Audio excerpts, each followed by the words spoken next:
It's me, your host of the Unexpected Detour, where in life detours are inevitable. I want to take a different kind of detour, not down a road of politics, not down a road of party affiliation, but down a road of history.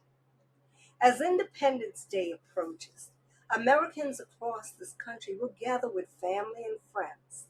There'll be backyard cookouts, parades, concerts, fireworks, and flags waving proudly in the summer breeze. It is a day set aside to celebrate the birth of a nation. Every year I've watched the celebrations.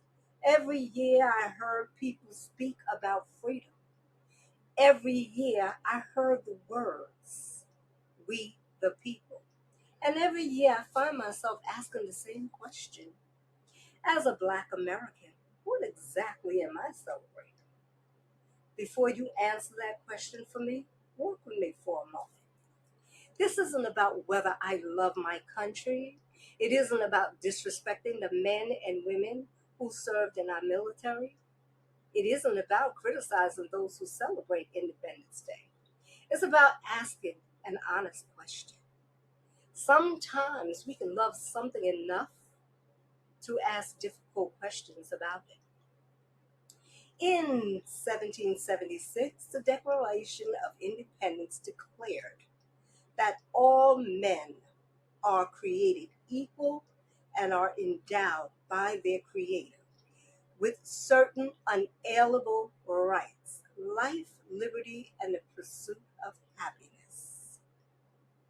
11 years later, the Constitution began with these words: We, the people of the United States, in order to form a more perfect union, establish justice, ensure domestic tranquility, provide for common defense, promote the general warfare, and secure the blessings of liberty to ourselves and our posterity. Those words are among the most beautiful ever written. They speak of justice, they speak of liberty, they speak of unity, they speak of hope. They have inspired generations of people around the world. People have left everything behind for the opportunity to become American because they believed in those ideals. Yet, every time I hear those words, another question rises in my mind. Who were the people? When the Constitution was written, many of the men who helped shape and signed it owned enslaved human beings. That's not an accusation, it is an historical fact. So I often imagine that room, the sound of quill pens moving across parchment, the discussions, the debates, the careful choice of every word. And I wonder, did anyone stop long enough to ask whether liberty could truly exist while another human being was being held in bondage? Did anyone question how justice and slavery could exist side by side? Did anyone wonder whether the words they were writing should apply to every human being? Or had slavery been so accepted that it no longer disturbed the conscience? I don't know. History doesn't give us every conversation that took place in those rooms, but history does tell us this. While those remarkable words were being written, my ancestors were enslaved. They could not vote. They had no legal control over their own lives. Families could be torn apart through sale. Children could be separated from parents. Human beings were treated as property under the law. So when I hear we the people, I cannot help but ask, were my ancestors included? Or were they expected to build a nation who promises they could not claim? The question isn't meant to condemn, It's meant to help us understand the contradiction that has existed since America's beginning. A nation proclaiming liberty while permitting slavery. A nation speaking of equality while denying equality. A nation pursuing justice while protecting laws that were unjust. Perhaps the greatest struggle in American history has never been writing those words. Perhaps it has been deciding who those words truly belong to. Generation after generation, people challenge this nation to become more like the ideas it proclaimed.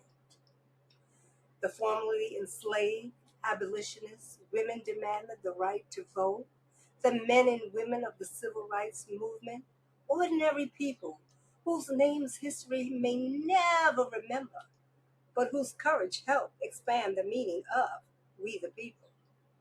They weren't asking America to abandon its ideals. They were asking America to live up to them. And maybe that work isn't finished. Maybe every generation inherits the same responsibility to ask difficult questions, to examine our history honestly, to protect the rights of others as fiercely as we protect our own, to continue building more perfect union the Constitution speaks of, a phrase that reminds us perfection had not yet been achieved. As I celebrate this Independence Day, I celebrate the progress that has been made. I celebrate those who sacrificed so future generations could experience freedoms once denied. I celebrate the courage of people who believe this nation could become better than what it is. But I also remember those whose lives remind us that freedom has always required people willing to challenge injustice. Maybe patriotism isn't pretending our history was perfect. Maybe patriotism is loving your country enough to tell the truth about it, loving it enough to ask whether we are becoming the nation we claim to be. So before the fireworks light the sky, before you sing patriotic songs, before you gather around the barbecue, I invite you to do something. Read the Declaration of Independence. Read the preamble to the Constitution. Read every word slowly. Then close your eyes and ask yourself, when you say, we the people, who do you see? Who was seen in 1776? Who was seen in 1787? Who wasn't? And who are we still struggling to see today? Maybe the future of the nation depends not only on remembering those words, but on making certain they truly belong to everyone. Thank you for walking this unexpected detour with me.